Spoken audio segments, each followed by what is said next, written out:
What's good? What's happening, Rush Nation? Welcome back to episode 68 of 5 Yard College.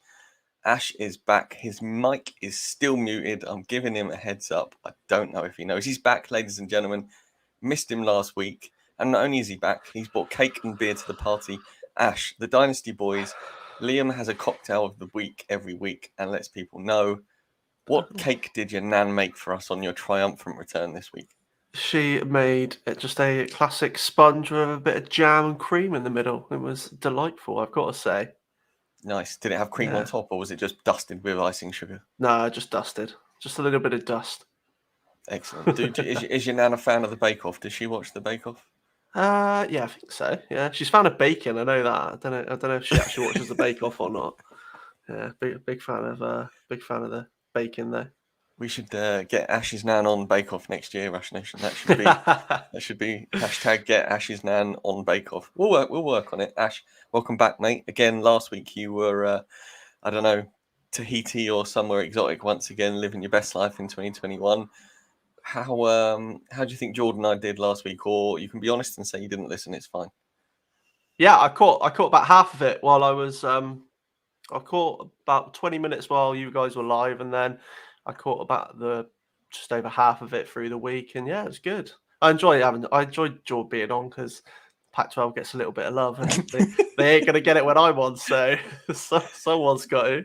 Yeah, I mean, we went straight through that because you weren't here, and my non-bias to anyone, the Pac-12 was represented by our Pac-12 writer, and I gotta shout out Geordie. Had a baby last Wednesday just after the show, and he's already slamming in reviews and previews of not only the Pac-12 but also the SEC. So I doff my cap to you, George. Well done on that, and congratulations to you and the missus, mate, on the second birth of your second child. No, the first birth, or the birth of your second child. Let's get that right. The second birth would be, I don't know, weird. We'll slide straight away from the Ash.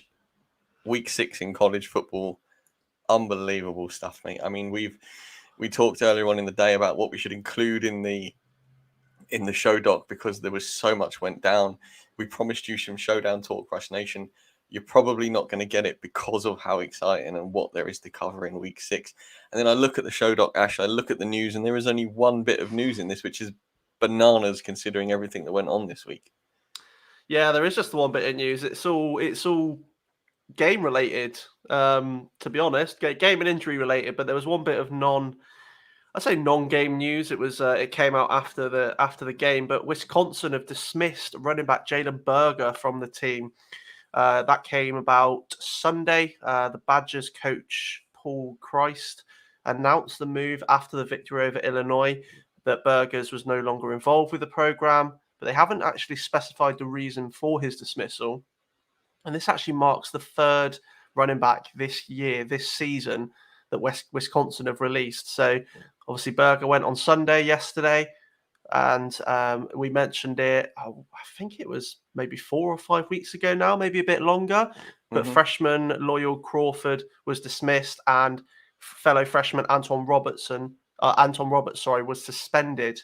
Roberts has since entered the transfer portal, so they've lost three running backs this year. So that back room is looking a little scarce. But be interested to see what the decision to release Berger was, because he was a highly rated player coming into Wisconsin, and he was their top rusher last year in his freshman year. So clearly something's gone on behind the scenes.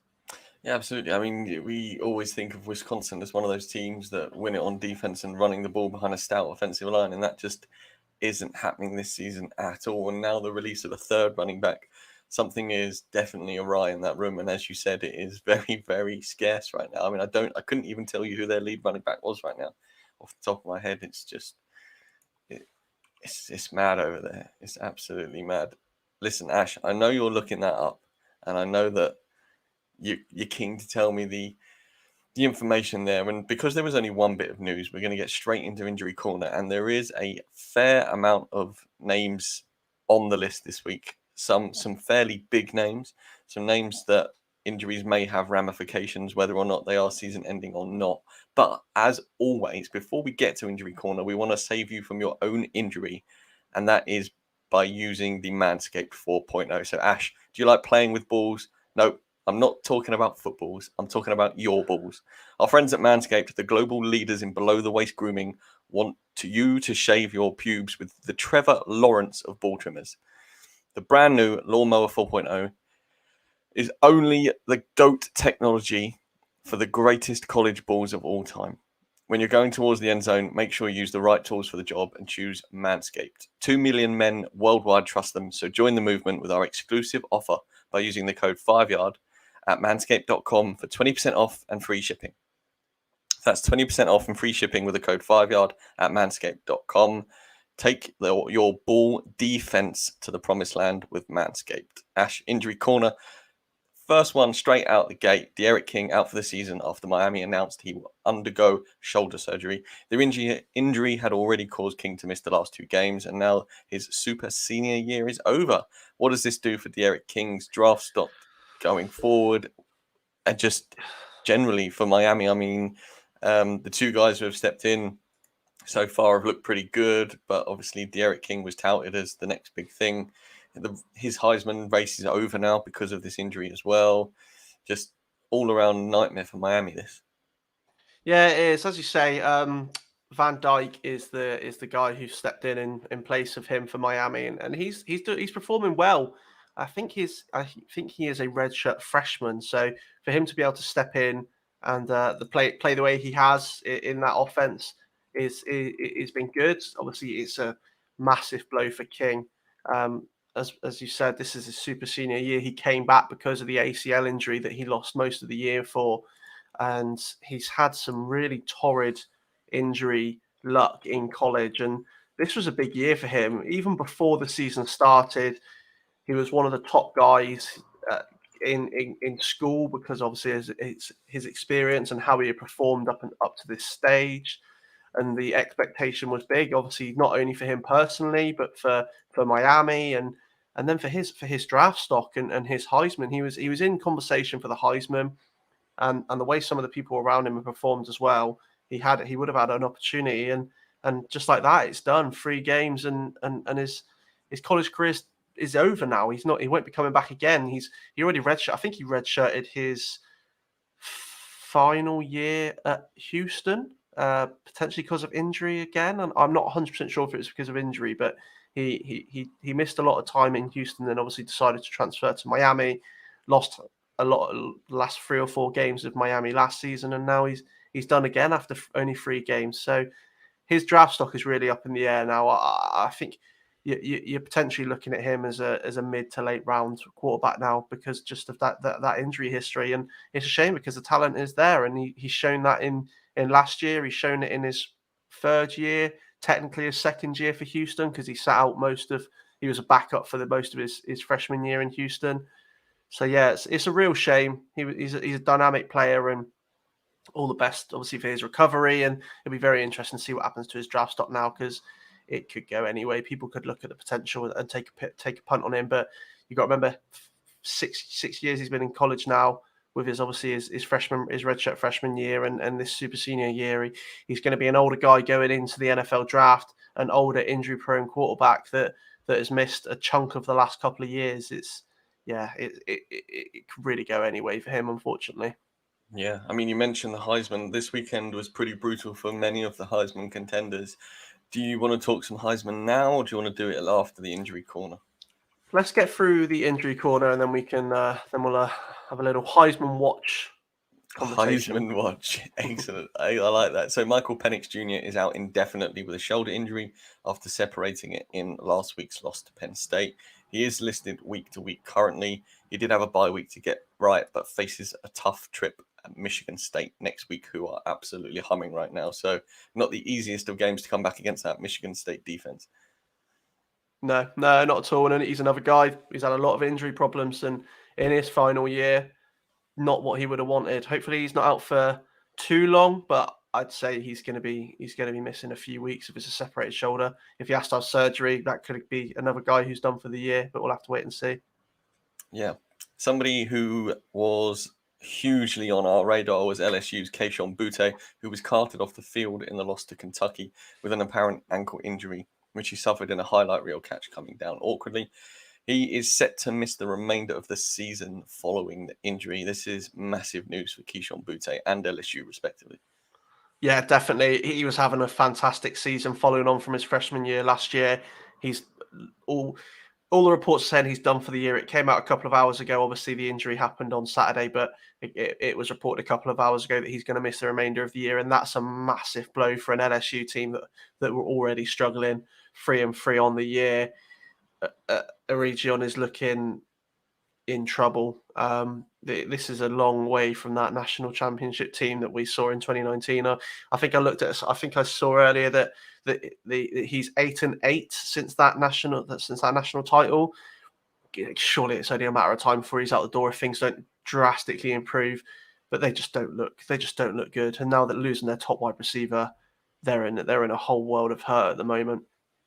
Yeah, you hit the nail completely square on the head there. Orgeron's job it's only a matter of time now, if you ask me. They've lost Butte, and I think the next bit of news is that Derek Stingley is also out indefinitely after undergoing foot surgery, which he injured in practice at the end of September. He's missed the last 2 games, but I'm fairly sure that this is the last time we see Derek Stingley now. I think this is it to the end of the season, then he declares and joins the NFL. So not only have they lost their star wide receiver, they're now lost possibly the best corner in the league at the moment. So tough times for LSU. Yeah, definitely. I mean, let's be honest, Stingley's not got anything more to prove from his personal resume. I can't see him coming back and risking his health when he's got the draft to look forward to. And obviously, this injury might derail it slightly. I think he's still locked in as a first round, but maybe the top 5 expectation that people had for him, it might be a reach now, depending on what this foot injury is and how long he's out for. But yeah, I mean, he should still be a lock as one of the top cornerbacks in the draft next year. It could be a Caleb Farley situation all over again with his missed year and last year at Vartech, and then obviously he fell down the draft board to the Cowboys. Did he get drafted by the Cowboys? I can't remember. No, Titans, wasn't it? Caleb Farley. Yeah, I think you might be right. Actually, either way, yeah, Titans. Has he taken to the field this season, or is he still? Let's have a look. I am on him now. Yes, he has played. He's made 2 tackles and 1 pass defended. The game on Sunday, yesterday, was his first appearance against Jacksonville. I don't imagine he was named a starter with only 2 tackles and 1 pass defended either. So I can't imagine so.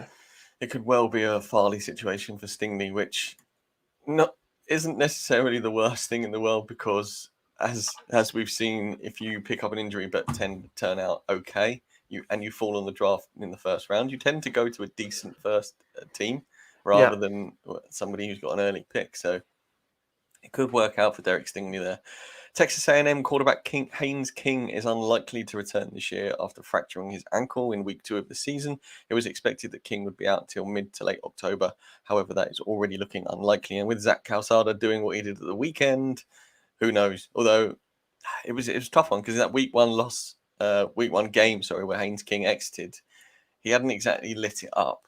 And it was, as we've mentioned, it was a quarterback battle right until game 1 of the season. So yeah. And to be fair, up until this weekend, Calzada also wasn't looking great. So it's a blow for him personally, for Haynes King.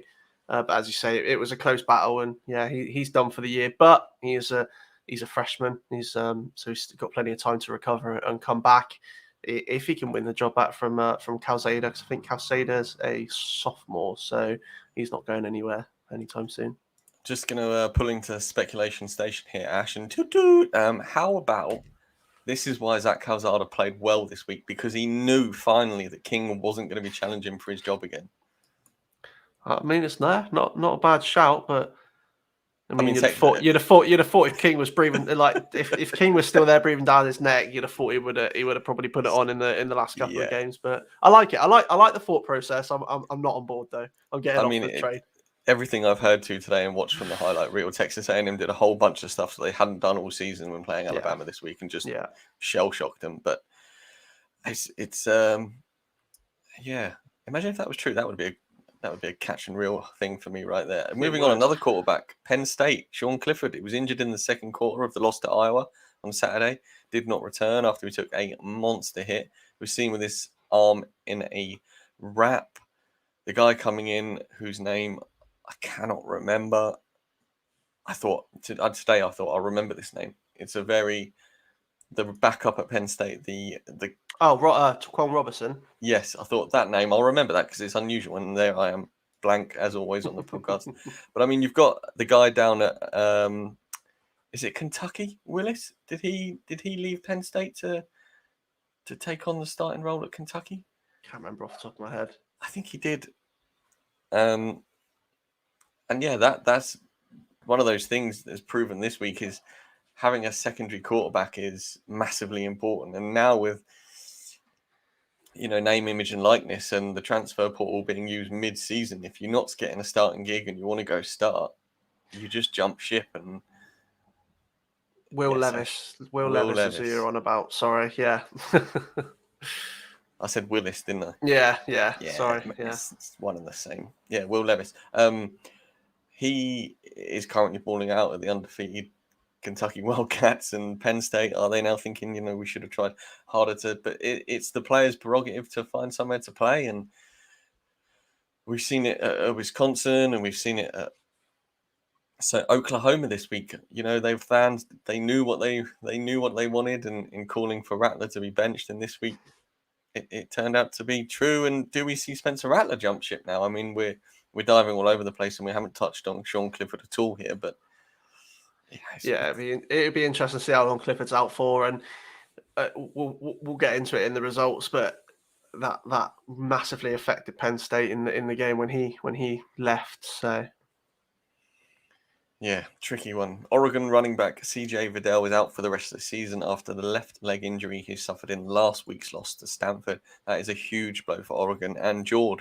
I mean, Jord has now lost the Oregon running back in Vidal, and also Keishon Butte in the showdown. So that 5-0, that 5-1 now start. Jord is looking pretty cagey, mate. You're lucky I lost this week. I mean, props to Tommy. He beat me on a poor week. So you got to win your battles. And then finally, Maryland wide receiver Dante Demas Jr. is also done for the season with a knee injury.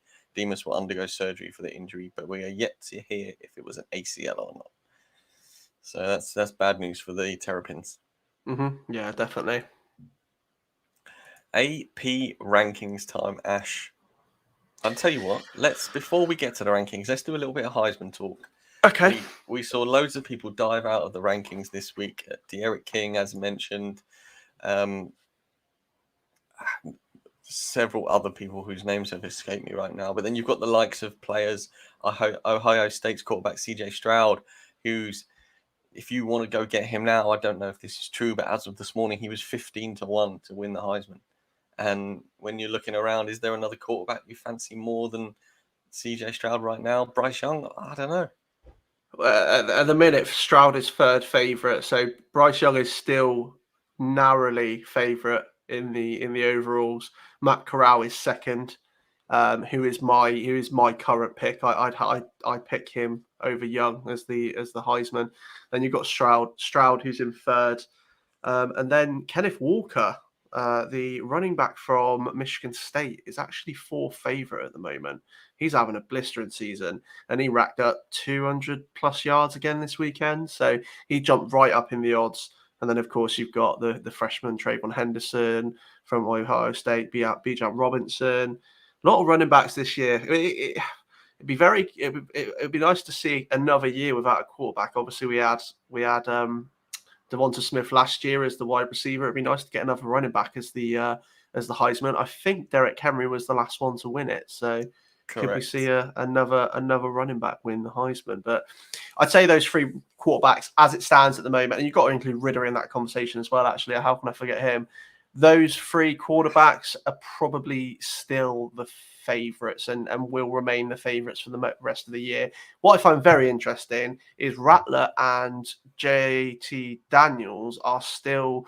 I know Rattler is definitely still in the top 10 in the Heisman odds, and I think JT Daniels is still hanging around. He has dropped off significantly, but I think he's still hanging around in relatively decent odds when you look at it as a comparison. But we're already narrowing it down now realistically to, I'd say maybe 5 or 6. Yeah, I mean, Sam Howell's gone, DJ's gone, Rattler's gone, but he's still hanging around. There's just so many players. I mean, Kenneth Walker, he broke off the longest play in Michigan State history, 94 yards, I think. Took my thing from later when we talk about the game. Thanks very much. Soz, mate. That's right. That was one. I got 2 for the Michigan State game, so you're all right. I'll let you off. That's fine. Yeah, I mean, I really like CJ Stroud. I think the thing with Bryce Young is with Alabama getting beat, it's not necessarily that they got beat, but they showed this is the second game this season that they looked vulnerable. Both were on the road, and I think with just how good CJ Stroud's playing, yes, they've lost as well, but he threw for was it 3 touchdowns and over 5 touchdowns?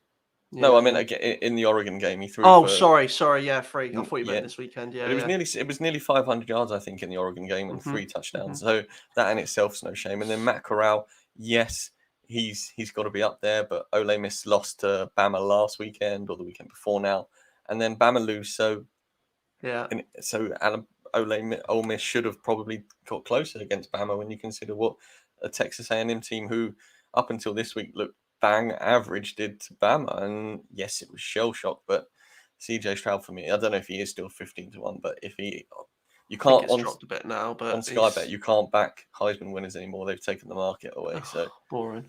I'm just having a look at the schedules remaining for those 3 in particular. So Bama have still got Miss State, Tennessee, LSU, New Mexico. Still got a game against Arkansas and Auburn to finish the year out. So it is Bama. This week was a shock. Are we going to see him drop another game? I don't think so, but there's some difficult games in that schedule. Mississippi, Ole Miss have still got Tennessee, LSU, Auburn, Liberty, Texas A&M, Vanderbilt, and Mississippi State. So again, there are some tough fixtures in that one. And then, I mean, to be fair, actually, Ohio State could have the most difficult schedule remaining looking at it. Indiana next week, who are no pushovers despite the fact they're not having the best year. Penn State the following week. Nebraska and Purdue should be gimmies, but they finished the year against Michigan State and Michigan. So all 3 of them have some tough games remaining on their schedule. And I think if Stroud can continue to if Stroud can continue to put up those numbers that he has done against those teams, you're probably going to see him get to be the favorite. If he can pull off against that Penn State defense, against that Michigan State defense, and the way they've been playing, Indiana have got a good defense. Michigan, they had an interesting week, but still won, and they're having a good year. Yeah, he could well be in with a really, really good shout, more so than 3rd favorite. It could be his to lose. I think the Penn State quarterback conundrum as of right now is hugely important for that Ohio State game because I think the Buckeyes defense is good enough to overwhelm their second string quarterback at Penn State, and then CJ Stroud won't have to be the hero of the day in that one. And then last game against Michigan, it could be a point where they're going there with only 1 loss, and Michigan's run-in is brutal. So that game could almost mean nothing by then. So looking at the latest odds as of this present moment, Corral and Young are both tied at 2-1, and then CJ Stroud is at 6-1 now. So he has narrowed it down.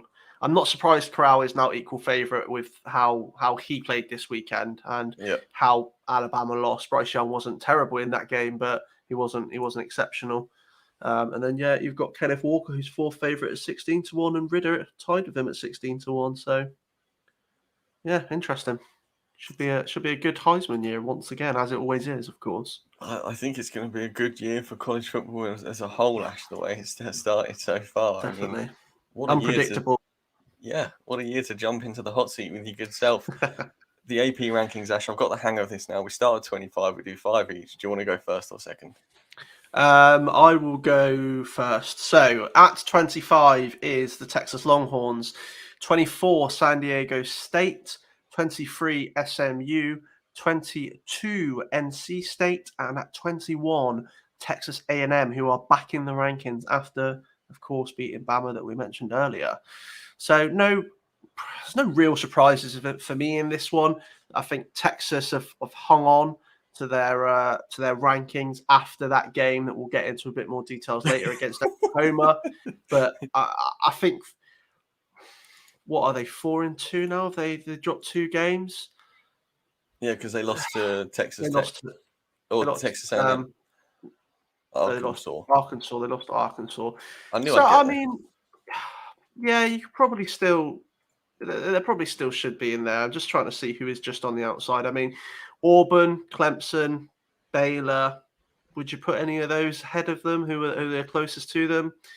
Probably not. Maybe Auburn is probably the closest for me. It could be a toss up between Texas and Auburn at the moment of who gets 25. But I mean, it's not. Baylor are playing well. Baylor are playing well. Yeah, Baylor are playing well. But I think you've got to take into account the conference that they're in is not, again, overly competitive this year on the face of it, outside of a couple of teams. So yeah, I would still probably put them as the 4th best if you look at who's in the rankings and who's just missing out. I think, but Auburn, Baylor, and possibly Clemson are the 3 that you could say maybe should be there with or above Texas. Texas A&M, are they up there because of the victory? Yes. Yes, That's definitely. the only Because reason they're again, there. they're another 4-2 team, and there's a couple of teams undefeated below them that you could probably argue should be ahead of them. But I mean, they beat Alabama. They beat the number 1 team this weekend. You can't take much away from them. Yeah, that's going to do a whole lot for your ranking right there on itself. Right at 20, we've got Florida, 19 BYU, who slide after their loss, 18 Arizona State, 17 Arkansas, and 16 Wake Forest, who continue to be unbeaten in the ACC and general football life. I didn't get Arkansas wrong, Ash. I got it right. You did, yeah. I mean, this list, these 5, I think it's I think BYU are very fortunate. I know they were 10. This is their first loss of the year. I think they're fortunate to still be in the top 20, to be honest with you. But they did not look good at all against Boise, which, I mean, Boise haven't looked fantastic this year. It was a great game, but I think they're fortunate to be where they are. And I think because of how well they started the year has done them a favour as to keeping them where they are. I can't really argue with any of the others. Again, Arkansas have got 2 losses on their schedule now. However, the way they've played up until the last 2 games, you could probably argue that they should still be there. Yeah. Wake Forest, fantastic. That is beyond any expectation I had for them to be to be 6-0. To be undefeated 6 games into the year for Wake Forest is a great achievement in itself. And I mean, they don't look like they're letting up at all. So I mean, we got they're a dark horse at the moment for the. I mean, not even a dark horse at the moment. They've got to be favourite, haven't they, for the ACC based on what's around them? Are they not the highest ranked, or are they the only ACC team? No, sorry, North NC State are in there as well, but they're highest ranked ACC team left in there. I mean, they are, as it stands, the best team in the ACC, which is crazy to think. Yeah. And if you go and look at Wake Forest's schedule, I can't remember off the top of my head, but I think between now and their next 3 games, they're not the hardest of games for Wake. So I think they could possibly be 9-0 before their first test. Army next week. Bye week this week. Army following week. Wake Duke at the end of October, and then they've got North Carolina. So yeah, I mean, then they've got 3 tough games: NC State, Clemson, and Boston College. So big game, that NC State and the Clemson game. But as you say, they could easily be 9-0 by that point, because I mean, North Carolina haven't looked great, have they? So No. you should at the moment expect them to be able to see themselves through that game. And I think But if they can win one of those three after that as well, you're looking, 11-1's an unbelievable record for Wake this year. yeah, definitely crazy. If that happens, I mean, that'll be beyond all expectations. On to 15 to 11. At 15 is Coastal Carolina, who continue to remain undefeated. 14 is Notre Dame. 13 is the aforementioned Ole Miss, who we discussed earlier. At 12 is Oklahoma State, who remain perfect at 5-0. And at 11 is Kentucky, who oversaw LSU this weekend and also remain perfect at 6-0. So, again, Kentucky, another team you've got to watch out for in the SEC. And you've obviously got the likes of Bama and Georgia who are fighting out for the top team in the SEC. I think at this point, we know who the top team is. But yeah, Kentucky are right there with Ole Miss and Ole Miss and Arkansas at the moment. It's going to be a very interesting fight for the SEC. The SEC title outside of those two teams. One of these teams could easily get in if Bama slip another game, which I mean, it's probably unlikely, but not completely unrealistic. One of these teams could quite easily go, yeah, cool, we'll take that. I think Kentucky are in the same conference as Georgia, so unless they play each other, which they do this week, they play each other. Wow, cool! They play each other this week. Can you imagine if Kentucky beat Georgia this week? That would be absolutely madness.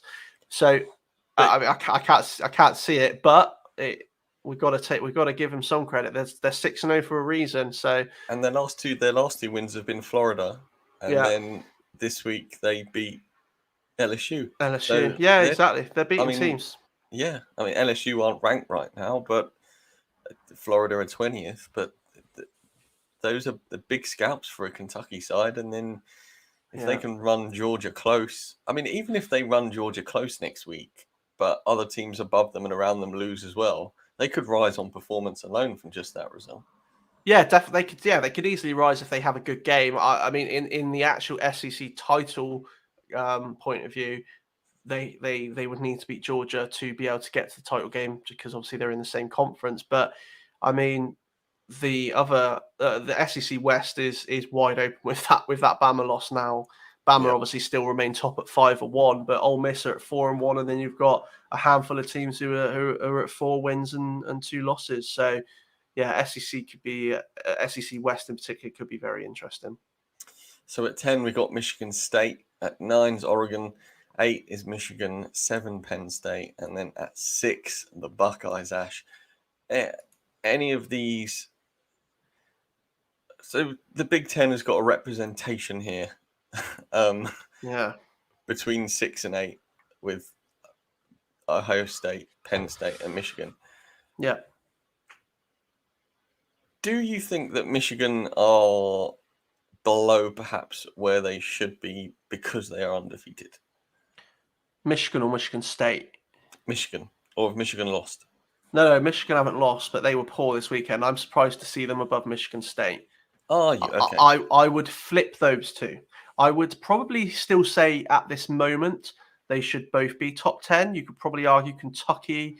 I would personally have Michigan State at 8 and maybe Kentucky above Michigan. Michigan didn't look great this weekend against Nebraska. They just squeaked past that Nebraska team who have looked poor for a lot of the year, but they are still undefeated. I think so. They are deservedly in and around where they should be. Personally, I would have them just outside the top 10 based on that one performance. Up until that point, you've got to give them credit. They've looked good. I mean, the Rutgers game a couple of weeks ago, 2013, Rutgers have had a good defense this year so far, but you would still expect them to put more than 20 points up against that Rutgers team. But apart from that, they've looked pretty good. They saw over Wisconsin quite comfortably last week, so they are there or thereabouts where they should be. I think Michigan State can feel a bit unfortunate to be where they are because they've looked fantastic. Again, is it because of the teams that they've been facing? Potentially. They played Rutgers this week and saw it off them quite easily. Western Kentucky, but they've beat Miami. They've beat Northwestern, who are having a torrid year, but they beat Northwestern to open the year and Northwestern were a team that we were expecting the big things from. But they've got a couple of easy games on their schedule, so that's probably why they are at 10 and not higher. What I love, though, is that there's 5 Big Ten teams in there, and it's the first time in AP history since 1936, when it first started, that there's been 5 teams from the Big Ten in the top 10. So they're getting the representation, which is good to see. And I think from a Big Ten standpoint overall, it's another conference where one of the divisions is wide open. Big Ten West is Iowa's to lose. They are perfect. The teams around them are not great. You've got Minnesota and Purdue who are next nearest, and they're both at 3-2. Iowa have locked up the Big Ten West. They're going to be at the title game, barring an absolute catastrophe. Big Ten East is as wide open as it could be. You've got the perfect Michigan and Michigan State at 6-0. You've got Ohio State at 5-1. You've got Penn State at 5-1, and you've even got Maryland, who are still sat at 4-2 and are in for a shout because all those teams above them are playing each other, and Maryland are playing some of those teams as well. And you've got Indiana, who are at 2-3. Very unlikely, but they're still knocking on the door with the amount of games that are left if things go their way. So Big Ten East is wide open. Any one of these teams could win it. I can't argue. I can't argue with any of that. I was trying to come up with a rebuttal there, but I had nothing. I mean, excuse me. We'll get on to. Are you doing the top 5? Yes, mate. Okay, let's have the top 5 because obviously the first one's a bit of a shocker. The first one, is a shocker. Bama have come in at number 5 with a 5-1 record after that loss this weekend to Texas A&M. At 4 is Oklahoma State, who got that big comeback victory in the Red River rivalry. Oklahoma. At 3, I'm loving this. Cincinnati are at number 3 with their perfect start to the year. I mentioned it before I went off 2 weeks ago that they should have been in the top 4 then. I am so happy to see them in the top 4 now. At 2 is Iowa, who, again, we mentioned earlier, look for a lock for the Big Ten West and more than deserve, in my opinion, to be sat at number 2. And at number 1, the new number 1 ranked team in the country is Georgia with their perfect 6-0. And I find it interesting that 1 and 2 have the first and second best defenses in the league, in the country at the moment. I think that says a lot about the state of play of college football at the moment. The top 2 defenses are 1 and 2. It's because defenses have been allowed to play defense in practice before the season. We saw it last year. There was absolutely no contact in practice because of COVID, and defenses couldn't get a handle on the game. Mm-hmm. This season, practice makes perfect. And as you said, the best 2 defenses are at the top, and it's because good defenses in college football win football matches. And the way Iowa especially are playing on defense is unbelievable. Their turnover ratio is frightening. Their field position when starting drives is absolutely horrendous for the opposition because of how well they're playing. And I still want Georgia's defense over Iowa, but like you said, those two are fire right now. And Cincinnati, if you'd have said this top 4 at the start of the season, we're missing Clemson, we're missing the Buckeyes, we're missing Bama from the top 4.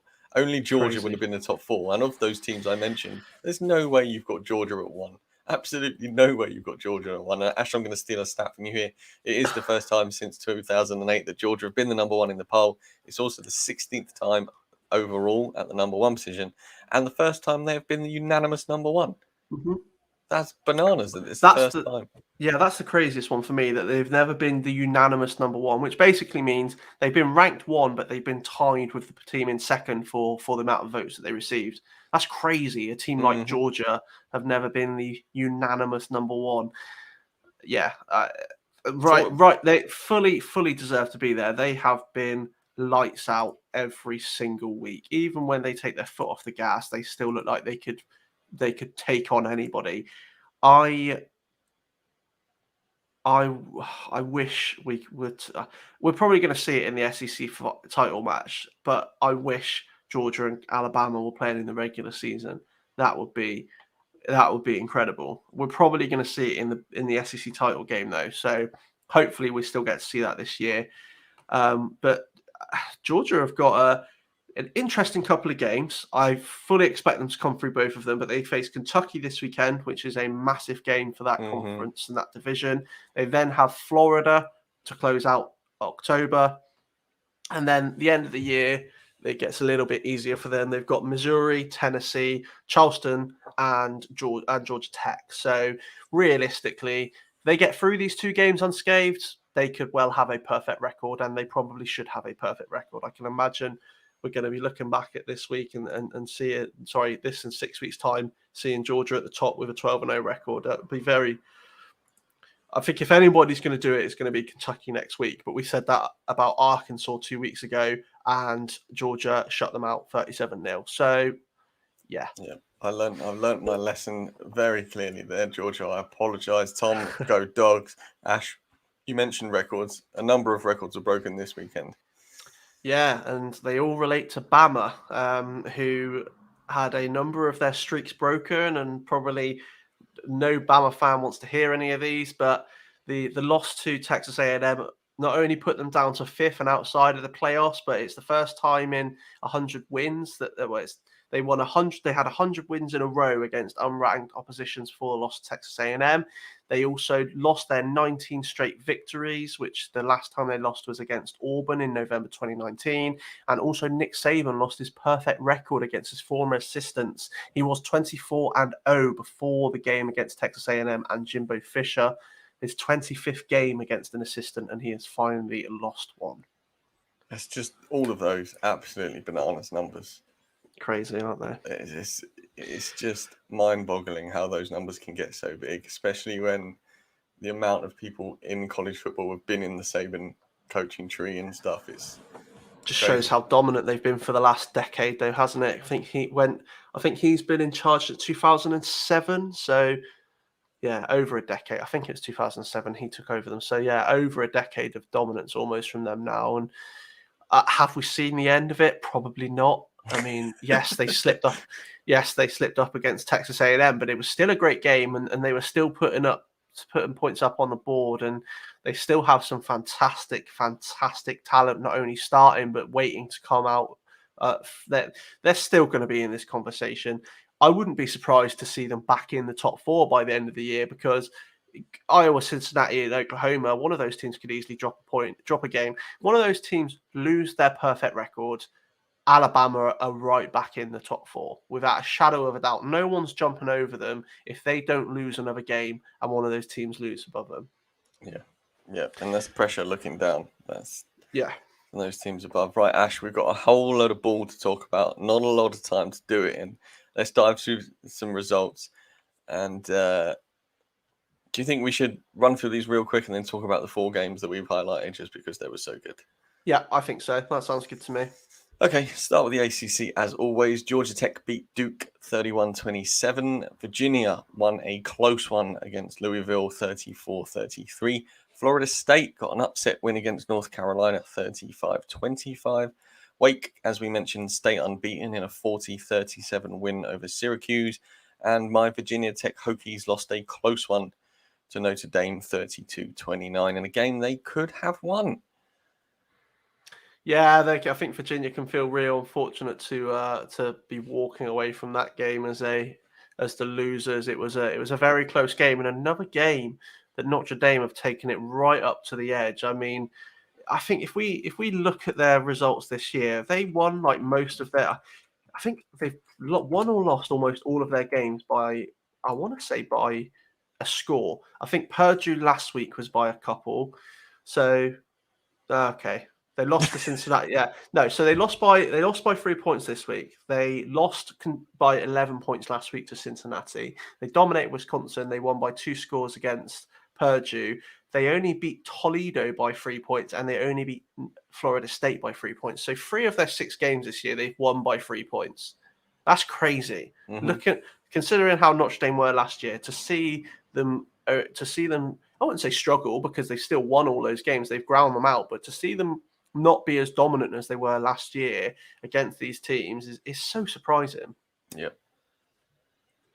I mean, we've got to talk about Wake Forest. Not Wake Forest, sorry, we've already spoken about Florida State and North Carolina. What has happened to North Carolina? I mean, like you think about North Carolina and how many seniors they returned on their offensive line, and that was how they were going to dominate the ACC, and it's just been the complete opposite. That offensive line is horrendous. We were obviously concerned about the weapons that Howell had around him. I think he's done a good job with what he's had around him. Ty Chandler is the running back. He's done all right, but he's nothing special. Josh Downs looks a great talent. I like Josh Downs a lot, but outside of him as the wide receiver, there's a few players. There's no one that jumps out on the page of you. There's no one that you can rely on week in, week out. And I think Sam Howell has still put up decent numbers considering that offensive line that's in front of him. He gets no time. He gets hit far too much. We've gone through it plenty of times already this year. He must be hurting every single game. Yeah. Like absolute agony. You can tell as well. I think the expectation for him this year was so high. I think he was going to falter no matter what. He had his best pass rating last year at I think like 68 or 69%, which was up about 7% from his first year in under center with North Carolina. That was always expected to drop. I wouldn't have expected it to drop to 60%, which he's at the moment. But it's all to do, in my opinion, it's to do with this offensive line. He's made some mistakes. Some of his decision makings have not been the best, but I think he's just getting no time to make a decision. He's having to react on the fly and under pressure. And I think considering how they played in front of him, I think he's doing a okay job for a team that is underperforming, and their defense is in an absolute shambles. Like they haven't looked good at all this year, in my opinion, barring last week when they played Duke. And come on, it's Duke. There's no expectation in that game. So yeah, I can't believe the drop off. They were ranked 10th coming into the year, and there was a real big expectation on them, and they have fallen flat on their face, more so than people had expected, considering what they'd lost. Did you see what Mac Brown said in his interview after the game? I haven't. No. What did he say? So he basically came out and said that the media got it all wrong. He said, you were expecting us to be a top 10 team and we're not that good.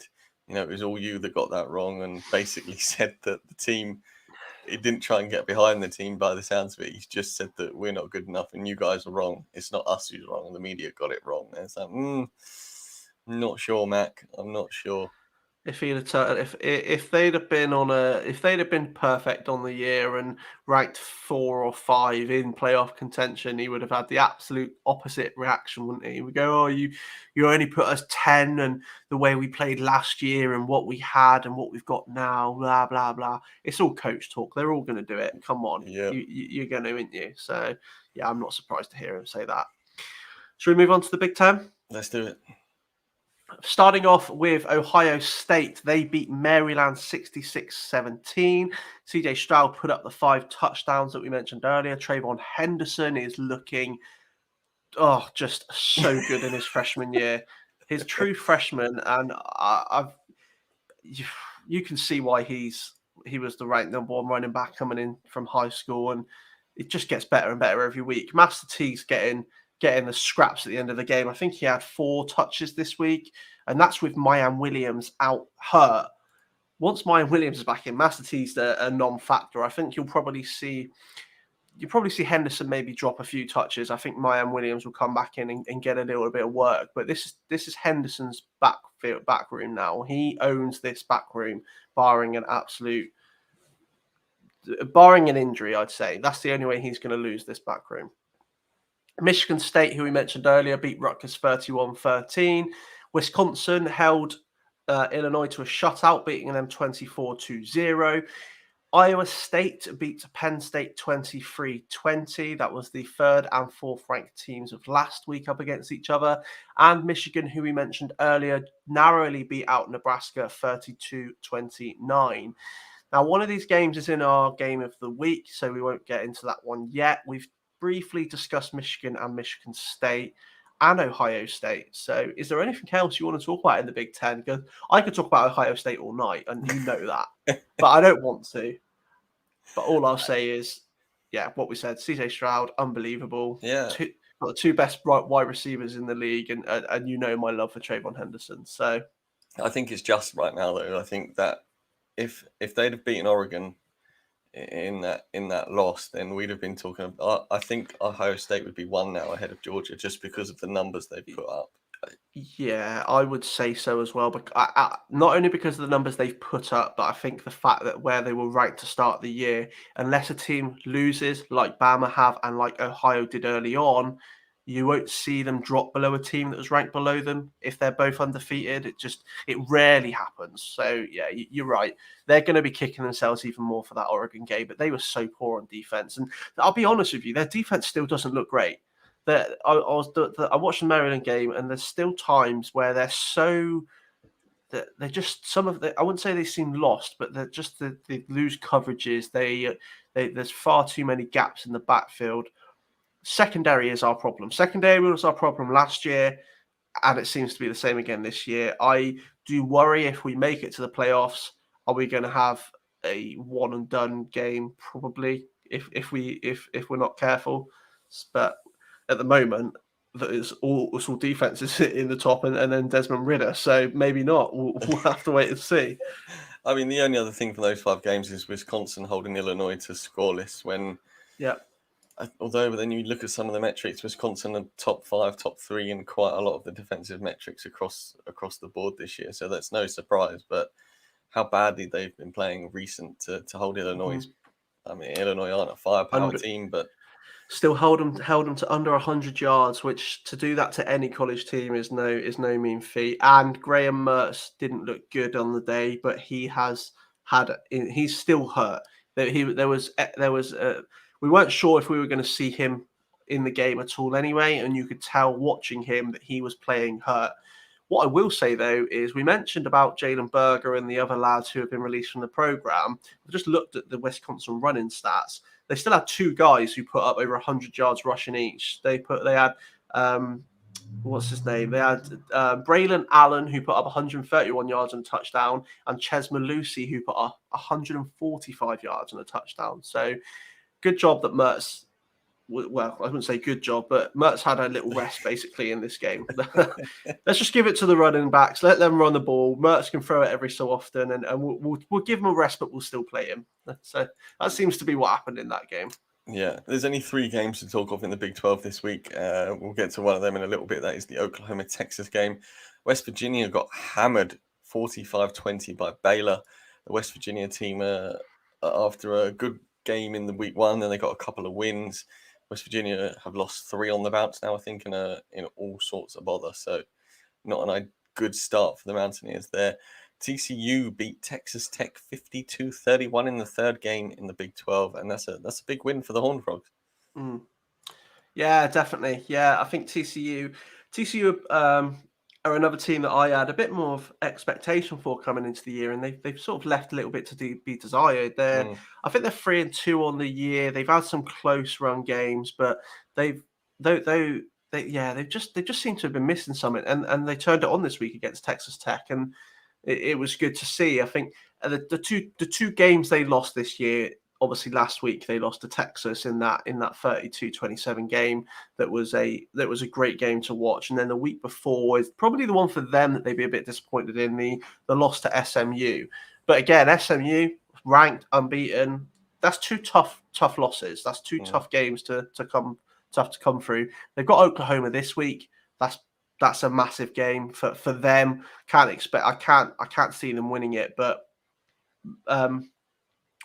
what I will say is, I think Max Duggan we need to see more from him. Basically, I think last year he looked great, and this year, yeah, just seems to be a step off at times. And also, what's their running back called? Zach Evans, the transfer. Mm-hmm. I think people expected a lot from him coming into the year, and at the moment, the offense does seem to be running through him and running through their run game as a whole. I think they had another running back this week that got nearly 200 yards and 3 touchdowns, with Zach Evans getting 2 touchdowns and 140 odd yards. So they're a run first offense at the moment. Baylor, though, that their quarterback Jerry Bohannon, I think is his name. He looked phenomenal this weekend. He looked great, and he's had a great year. And you mentioned them earlier; they can maybe feel a bit hard done by for not being ranked. And to be honest, you're probably right. They've played. I'm just trying to bring up their schedule to see who they've played. Obviously, they saw off West Virginia this week, who as you say, started the year well, but have fallen off quite considerably since then. But they've beaten. I mean, they beat Iowa State 2 weeks ago. They narrowly lost to Oklahoma State last week. That Oklahoma State game could well be a massive kicker for them come the end of the year. That could be the one they look back at and go, yeah, if we'd have won that game, it could have been different. But they've still got BYU to play this week, Texas to play the week after, TCU, Oklahoma. Yeah, Baylor have done good. Have done well to get these 5 wins under their belt now, because this next 4 weeks is going to be the make or break for them and their Big 12 title aspirations. Absolutely. So Pac-12, only the 4 games in the Pac-12 this week. First one, Oregon State faced up against Washington State. Washington State won this one 31-24. Utah went into Los Angeles and I believe beat USC at their home ground for the first time ever, I want to say. First time they've ever won in Los Angeles, 42-26. UCLA beat, wow, my voice went well weird then. UCLA beat Arizona 34-16. And the final game in the Pac-12, Arizona State beat Stanford 28-10, which is a surprising result considering Stanford only put one over on Oregon a couple of weeks ago. But yeah, that Utah USC game, I'm just quickly trying to find. I'm pretty sure I read earlier that this is the first time that they've won in Los Angeles, either ever or in, I don't know, like very long time. A really long time. I swear I seen it somewhere. I'm positive that it happened. Talk while I have a look. Well, they changed their quarterback, didn't they, Utah? They got the new guy in. Brewer left last week, didn't he? And Charlie Brewer left. Cameron Rising is the new quarterback, and Rising. Yeah, he had 300 yards and 3 touchdowns this week. He looked great against USC. Let's have a look. And with the USC game, it is Drake London, and that's it. You know. Oh, Drake London. He's unbelievable, but he can't do it on his own. I mean, I knew. Go on, sorry, carry on. No, carry on. No, I knew I'd seen it. First win. They've snapped a 106-year winless streak in Los Angeles. They are 0-8, so they've only played in Los Angeles 8 times in 106 years. But they snapped a 106-year winless streak in Los Angeles. So there we go. I knew I seen it. That's every 12 years they play each other. Yeah, and it was quite a heartfelt game for them as well. Because obviously this is the first game they've played since Aaron Lowe was killed, that we mentioned 2 weeks ago. Yeah. So there was tributes to him and also to Ty Jordan, who died in Christmas last year. There was tributes to both of those guys before the game, and you could tell this meant a lot to them after the game as well. Absolutely. Stanford, they beat Oregon, but Arizona State are no mugs and ranked at the moment. You've got to. James Daniels is making a real case for the NFL next year. Yeah. In a good year. It's a great time for him to be playing well, considering what's been going on around him. Absolutely. Yeah, definitely. Right, the SEC. Arkansas, Ash, this cannot be a 52-all draw. No, it's not. Why have you put that? Why have you put it as 52-all? Come on. I don't know. I mean, you must have made a terrible mistake. I didn't make it. You made a mistake. Arkansas lost 51-52 to Ole Miss. Tennessee put 45 on South Carolina. who scored 20. Tennessee, the Vols are looking good. Hendon Hooker transferring over from Virginia Tech. That is a massive loss because Hooker is balling out right now. Let's hope he continues that next week. I think they've got a massive game against Ole Miss next week. They play Mississippi. It's either Tennessee are playing Mississippi or Mississippi State next week. So I literally looked at it like 20 minutes ago, and I can't remember. Yeah, I'm they're 100. playing. They're playing Ole Miss. Oh, Yeah. wow! Tennessee's next 4 games: Ole Miss, away to Bama, away to Kentucky, home to Georgia. Yeah, see you later, Tennessee. Yeah, but they only need to have a shooter against Ole Miss this week. That'll do me absolutely fine. Florida beat Vanderbilt, as mentioned, 42-0. Georgia beat Auburn 34-10. Is that supposed to be? No, that's right, 34-10. Yep, okay. Missouri beat North Texas 48-35. LSU, as we've mentioned, lost to Kentucky 42-21. And then the Alabama-Texas A&M game finished 41-38 in favor of Texas A&M. We're going to talk about that one in a little bit. Group of 5 picks, Ash. Let's run through these quick and get to our Yep. Let's do it. I've got a couple of things after we've done the group of 5, and then we'll get onto them. But the group of 5 games. So ranked SMU beat Navy 31-24. Cincinnati, third-ranked Cincinnati beat Temple 52-3. We mentioned it earlier, but Boise State beat ranked BYU 26-17. Liberty and Malik Willis beat Middle Tennessee 41-13. Nevada, who is got my favorite quarterback in college at the moment, Carson Strong, beat New Mexico State 55-28.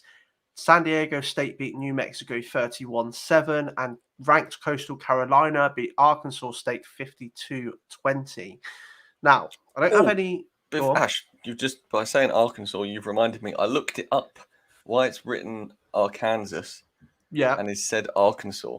And it's to do with the French inhabitants of it before it was colonized. So, but it's, so people say, well, why doesn't Kansas City get called Consor, not Kansas? But it's because Kansas City has always been part of America, whereas Arkansas was French before being colonized.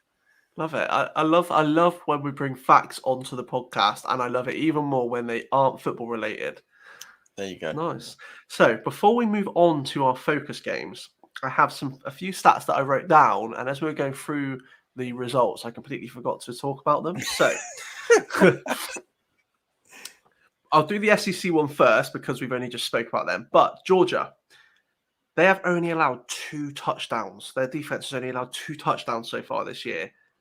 That's crazy. We're 6 games into the season, and we know their defense is unbelievable, but 2 touchdowns and some of the teams they've played, mental.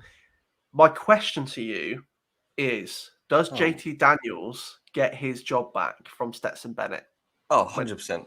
100%, yeah. I just think the way Georgia are playing and the way Stetson Bennett, I mentioned it earlier, having that second quarterback. We saw it last year. Stetson Bennett probably isn't good enough to start a whole season as the starting quarterback at Georgia. And the way they're playing perfectly suits Stetson Bennett's game style, managing the games, let the defense do the work, and wait till JT Daniels is fully healthy. Don't rush him back when you don't need to.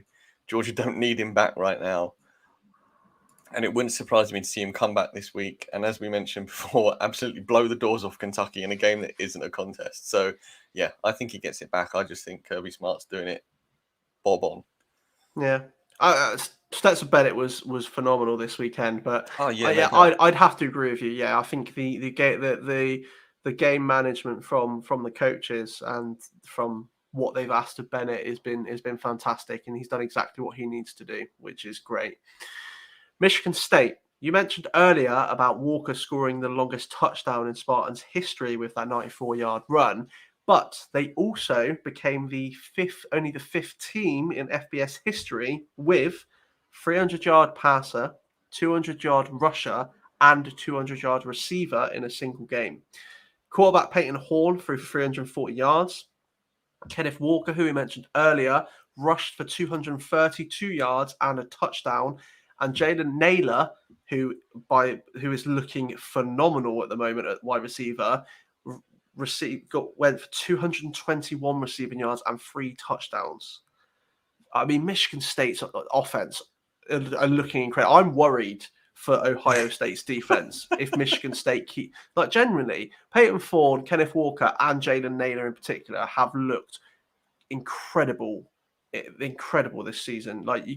It's actually worrying. I think they are real dark horses for this Big Ten title with the way they're playing. I would expect them to beat anybody in the Big Ten, barring Iowa. And I would still say Ohio State because of our offense. I think our offense can overcome their offense in a shootout. But apart from that, I think they can overcome Penn State's defense. I think they can beat Michigan. They are looking great, generally. And the other one, I randomly come across it and I had to include it. University of Massachusetts, UMass, broke their 16-game losing streak this week after they beat also winless University of Connecticut, UConn, 27-13. Yeah. I mean, those two, we've mentioned UConn far too much on this podcast the last few weeks and just how terrible they've been. But I had to bring them up again because UMass, a team that haven't won in 16 games, that's a full season and a few games. Yes, a long time. Yeah, beat them to end their winless streak. So I had to quickly bring that up before we moved on to our focus games. And I think if you go back and look, before that UMass win, I think the last win before that UMass win was aeons ago as well. I think they've had one win in a very, very long time, which is madness. Rush Nation, we are going long today. We're not apologetic about it. Before we do, if you're still listening, thanks for checking us out. We appreciate it. This is the second to last podcast on the 5 Yard channel for a little bit. So if you're listening on that channel still, head over to 5 Yard Rush, subscribe to that. And then on Wednesdays, as normal, the podcast will drop into your feed. If you are listening on 5 Yard Rush and you are new to 5 Yard College, welcome. We appreciate you listening. It doesn't do you or us any harm to tell your friends to check us out, because what's the worst that's going to happen? You learn about players coming into fantasy for you next season. So check us out. Tell your friends to check us out. Keep listening. We appreciate it. But we're unapologetic about going long. Ash, first of our focus games, Bama, Texas A&M. This was an absolute barnstormer. Yeah, it really was. It's a phenomenal game. And Texas A&M did everything right. They had their game plan. They knew what they needed to do, and they executed it as well as anyone could expect. This is the first time in the last since Haynes King went down hurt that they got over 300 yards on offense. And Zach Calzada, as I said, he has not looked good up until this point, those last two games. But on the day, hurt as well. Hurt in the, I want to say, I can't remember if it was the fourth quarter or the third quarter, but he got hurt and he continued to play. And he obviously led that final drive to win that, for them to score that field goal as time expired. And yeah, he was great. They game planned this game so well. The defense and special teams is what won this game for Texas. Their defense gave Bryce Young all sorts of problems for the whole game. Their specials team gave Alabama special team issues. It was just such a great game for Texas A&M all rounds. They, as I say, it's not many people that have this game plan and can execute it as well as Texas A&M did against Alabama. Jimbo Fisher got absolutely everything right. Like it's crazy, and it's probably I mean, this would have surprised almost everybody, I'd say, in the nation that Texas managed to get this victory. Apart from Jimbo Fisher. I said it earlier. I think this is a game plan that not only nobody's seen before, but it's almost as if Jimbo Fisher drew it up from scratch. Yeah, this week it's very rare we see Nick Saban outcoached like this, especially by a former student, and it's because of his due diligence to the game and his knowledge that Bama are so good. And then when you get somebody who turns up with a playbook that nobody, has accredited Texas A&M with, they got them on the jump, they got them early, and Bama were chasing, and yes, they clawed Texas A&M back, but then Texas A&M sealed it at the end. And I think it's one of those things where you have to take stock and go and watch the performance because of what we've seen from Texas A&M previously this season. And you look at it and think, well, what happened? Something must. But it was just, as you said, Texas A&M were the better team on the day. Yeah, they're definitely better team on the day, and in particular on defense and special team. I mean, they forced 2 turnovers, and one of those in the end zone. The specials team caused the punters all sort of problem. I think they blocked a punt and scored from that, possibly, or they definitely blocked a punt. But yeah, they played this game so well. They Anis Smith, Jalen Weidemeyer on the offense. Obviously, Zach Calzada, who he spoke about. Isaiah Spiller, he only finished the day with 46 yards, but they won every battle they needed to. Fourth down. What was their fourth down conversion? I'll see if I can find that. Now I may be getting my games mixed up here, but did Texas A&M win this with a field goal? Yeah. Field goal as time expired. Have you seen the video of the field goals kicker's family on the sideline? Yes, I haven't watched it, but funnily enough, as I was watching the highlights earlier, I seen it. Like, it came up briefly, but they lose their mind, don't they? Yeah, I mean, I think it's his wife or his fiance or whoever. She definitely had a ring on her left hand. She basically drops to her knees when the kick goes over, and then vaults over the sideline and just runs onto the pitch. I just don't know whether she makes it all the way or not, but Johnny Manziel was there as well, wasn't he? Seen his, I don't know if it's Instagram video or Twitter, something like that. Yeah, he was losing his mind because they rushed the field. I think they got like a capacity of like 105,000, something like that. I'm pretty sure all of them were on the field. It's crazy, but I mean, well deserved. Let's be honest. Crazy. Go on. No. I was just going to say, speaking of Johnny Manziel, I've literally just seen as well, it's their first win in this series against Bama since Johnny Manziel beat them in 2012 on the road when Alabama were also ranked number 1. That's mad. That's mad. I mean, we move on to our next game. This scoreline is right. Ole Miss beat Arkansas 52-51. I've not seen any of this game, but that is a significant scoreline. Yeah, I mean, first thing I wrote down while I was watching it, I went back. These 4 games, I watched pretty much all of it. Fast forward a few bits and pieces, but 1,287 yards of total offense. Defense may as well not have been on the field. Was my comment, barring I think the last few plays where Ole Miss. So they it was a slugfest. There was no defense pretty, but JT Jefferson, quarterback for Arkansas, and Matt Corral just did what they want. They both looked phenomenal. This game changed leads 5 times in the fourth quarter. Came down to the last 2 minutes, or even the last minute 30, I think. So Ole Miss got the ball back with 1 minute 20 on the clock, 1 minute 22 on the clock, something like that. Rather than holding the ball, it was tied at 45 at this point as well, by the way. Rather than just pushing it up the field, going for a game-winning field goal, Kiffin and Corral were like, nah, not doing that. One play, 68-yard touchdown. Yeah, cool, done. 1 minute 7, shows what you can do, Arkansas. JT Jefferson was like, cool, if you can do it, I'm going to do it as well. 75-yard touchdown drive.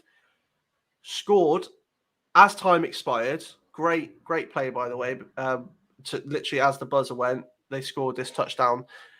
They could have tied it up with a field goal. With the extra point, and Arkansas head coach, I can't remember his name off the top of my head for some reason. They decided to go for 2. I think the commentators were saying at the time, tie it up, extra point, game on. Let's go to overtime. As they said that, it panned to the head coach. 2 fingers up. Let's go for 2. Terrible play call. It was like, I give them all the credit in the world for going for the 2 points. And to be honest, I probably would have done it as well. After that game, I would have just wanted to get it done. Try and win it there and then, regardless. But the actual play call itself was terrible. And you could tell instantly because the way the Ole Miss defense lined up, they were rushing the passer. The call was wrong. I think Jefferson probably should have audibled for either a timeout. I can't remember if they had any timeouts, but yeah, they should have tried to change the play somehow. Didn't, got sacked, end of the game, and obviously Ole Miss came away with the victory. But it was back and forth, end to end. Like, such a good offensive display. I would recommend going back and watching the highlights because there's some great performances. Traylon Burks is my favorite wide receiver, one of my favorite wide receivers in the college football, and this game he showed why. 2 plays in a row, Jefferson put the ball up to him on the sideline and he mossed the defender twice. Back-to-back plays. He did it once for 35 yards down to about Ole Miss's 35-yard line or 40-yard line. Very next play, literally 1 yard line, did the same again. Just bang. Yeah, I'm having that. So good. He's such a physical wide receiver that's got a burst of speed because then you see in the fourth quarter or third quarter, he's beating players with speed as well. Traylon Burks, watch out for him in the NFL draft because he's going high and wherever he lands, he's going to be a dominant NFL wide receiver, in my opinion. And this game just shows it. But yeah, crazy game. Scoreline says it all. 51-52, 2 ranked teams, no defense needed. Let's just throw and run the ball because, I've been talking about the passers, but there was also, I think, what was it? Nearly 200 yards. Oh, well over. Oh, sorry, there was over 300 yards of offense for both teams as well on running offense for both teams as well. It's just a mad game. I want to say Arkansas's head coach is Sam Hardman, something like that. Yes. For the life of me, I can't remember what his name is. I think it is Sam Hardman or something along those lines. It's close to that. Let's move on to the Red River Showdown. Oklahoma won 55-48 over Texas, who got out early. Xavier Worthy is a monster for Texas. Yeah. Sad to say I left him on my bench in the showdown, but that doesn't matter anymore. I mean, to be fair though, he had a torrid time last week. He had multiple drops in last week's game.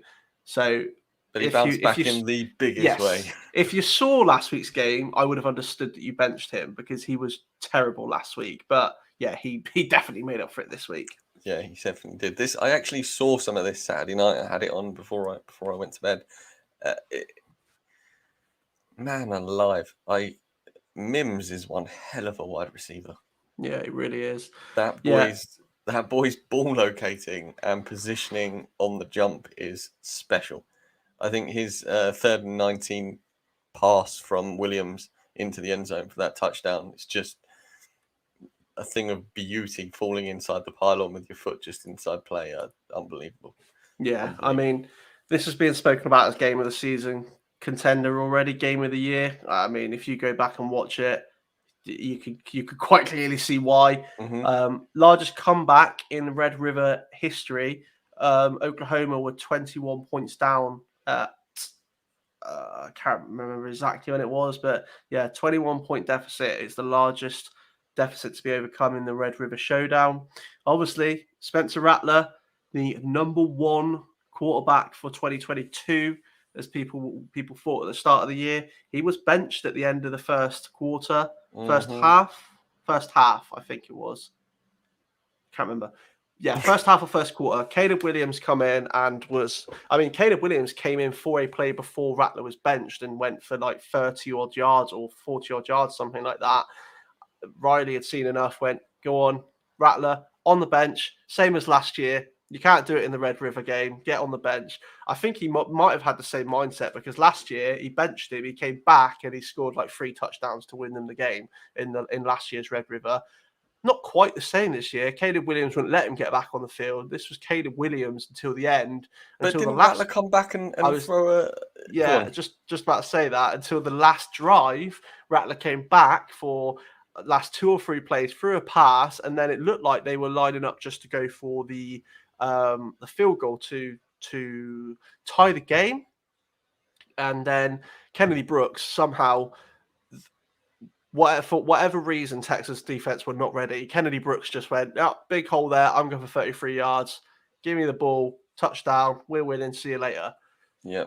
Direct snap. Wildcat. Kennedy Brooks. Thanks for coming. But I think, because did he cross the line with a second left, or did time expire as he crossed the line?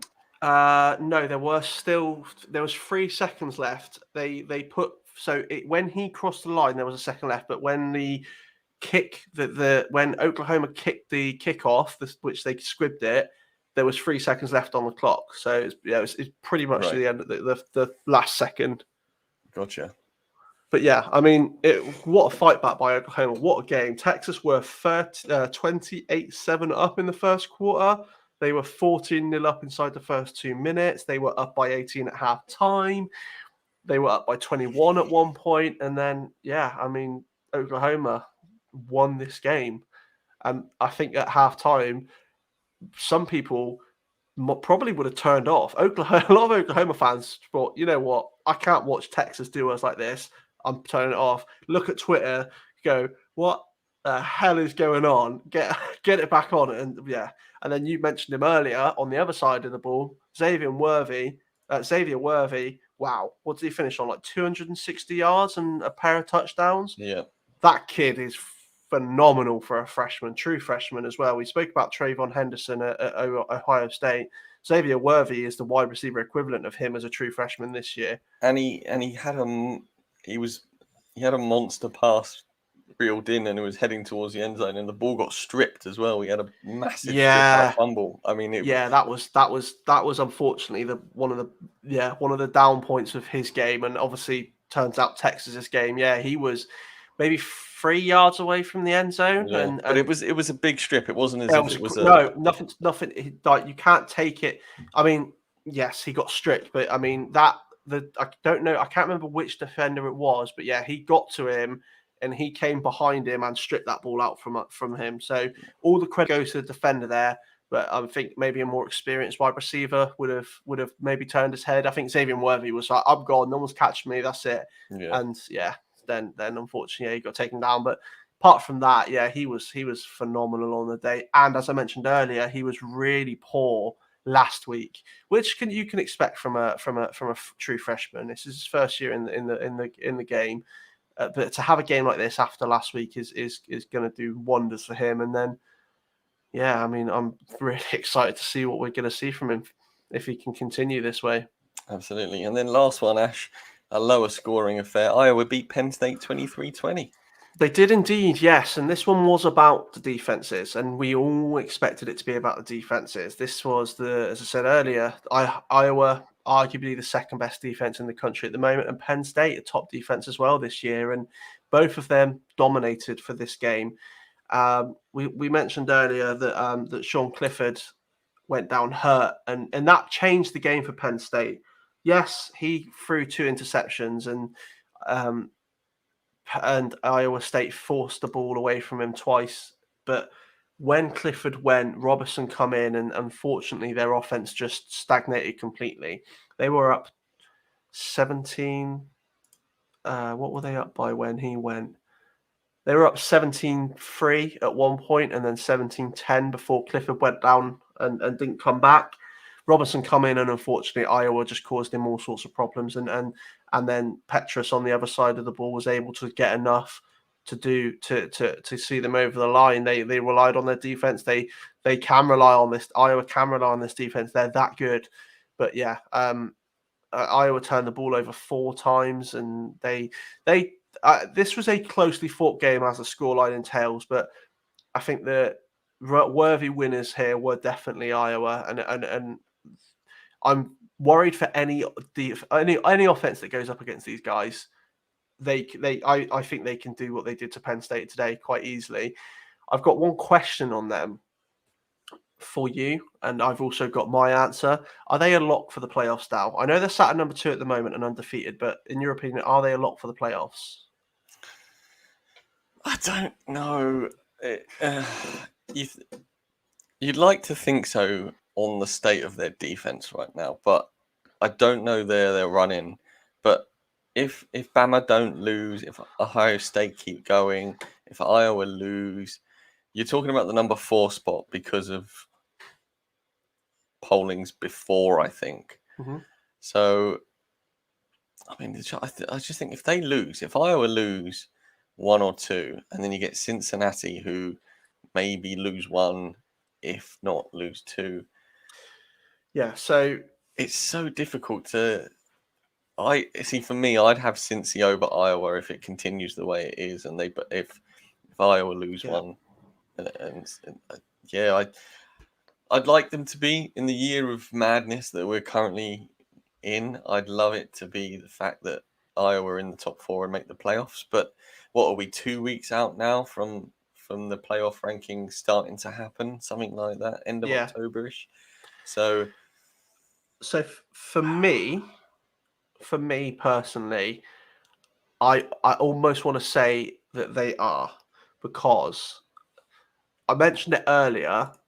The only way, if they lose a game, they drop out instantly. Ohio State and Bama go above them, 100%. Doesn't matter how you look at it. If Bama and Ohio State don't drop another game, and Iowa or Cincinnati do, both of those teams go above them. However, Iowa have on their schedule, they have no more ranked opponents to face, and they face the last 6 teams they have a combined record of 15 wins to 19 losses. Their schedule for the rest of the year is is Purdue, Wisconsin, which could be a tough game, Northwestern, Minnesota, Illinois, and Nebraska. I don't see them losing any of those games. So for me, I am going to say that Iowa are a lock in this, unless there is a surprise result in one of those games. They could. I mean, I think they're going to be undefeated. I think we could have 2 12-0 teams in the year, Georgia and Iowa. And if they go undefeated and miss out on the playoffs with the way they've played, I will be shocked, because Bama and Ohio State have a loss, and there should be no reason they go above Iowa unless Iowa drop a game. If Iowa drop a game, fair, yeah, that's fair enough. I would put them both above them. But if it stays as it is, which I think it will, I can't see them losing to any of those teams. Iowa are a lock for me, and they're a lock for me at 2. As much as I love Cincinnati, I think Iowa's defense is that good that I would put them above Cincinnati at this stage and probably keep them there as well. Yeah, and hearing their schedule in the cupcake, it is Iowa's now to lose to not stay in the top 4, and the way they're playing and the way that team is rolling, I think they've got a grasp. They know now that they're there, and I think the way their defense plays, they can solidify that number 2. Okay, let's finish on this then, Ash. Kentucky beat Georgia this weekend and Iowa win. Do Iowa go to number 1 overall? Yeah. If Iowa win and Georgia lose, I would say that Iowa will go number 1. Iowa should go number 1. If Georgia lose, Iowa should go number 1. Definitely. I still think Georgia. I think Georgia would stay second if they would they stay second if they lost to Kentucky. I don't think they can. I don't think they can if they did this to Bama. I don't think they can actually. No, I think no. You're probably no. I think it could be exactly what happened to Bama. I think all of those teams are below him. They could well see themselves 5th, and we could see Iowa top, Cincinnati second, Alabama 3rd, and Ohio State 4th, and Georgia 5th. On that one loss for a team now seems to be the real deciding factor for these teams. For these teams at the top, of course, you've got those undefeated teams below them that even though they're undefeated, they ain't getting close to the playoffs this year. But the rest of those teams, come on, Cincinnati, stay undefeated. Let's get them top. I'd love that. Cincinnati finish, that'd be fantastic. Imagine that, Ash, man. This has been an absolute blast. It's just brilliant to have you back. As much as George was great company last week, I did miss you. It wasn't the same, so I'm pleased you're back. Rush Nation, as I mentioned, this is the second to last pod on the 5 Yard College channel for a little bit. If you were interested, which you should be, in checking out all the boys' articles, head over to 5yardrush.co.uk. Check out the articles there from the college. The other guys are smashing it as well, with it being Dynasty, Fantasy, IDP, DFS. Congratulations, Nick, as well. You had some good news from the family this week, so that's big time stuff. Rush Nation, Ash is back, and I think he's back next week as well, so he isn't disappearing. He has asked me if I'd do him a favour this week, and that's fine. I will do that. He's got his Steelers hat on. Saved till the end, didn't I? Yeah, that's fine. That's fine. It's the NFL, man. We've both taken our lumps with that at the moment. College is the way forward. Oh, it definitely is. It's all go here at 5 Yard College. It's been a pleasure, my friend. Listen, Rush Nation, 6 weeks in is absolute madness, and that is because Saturdays are for rushing too.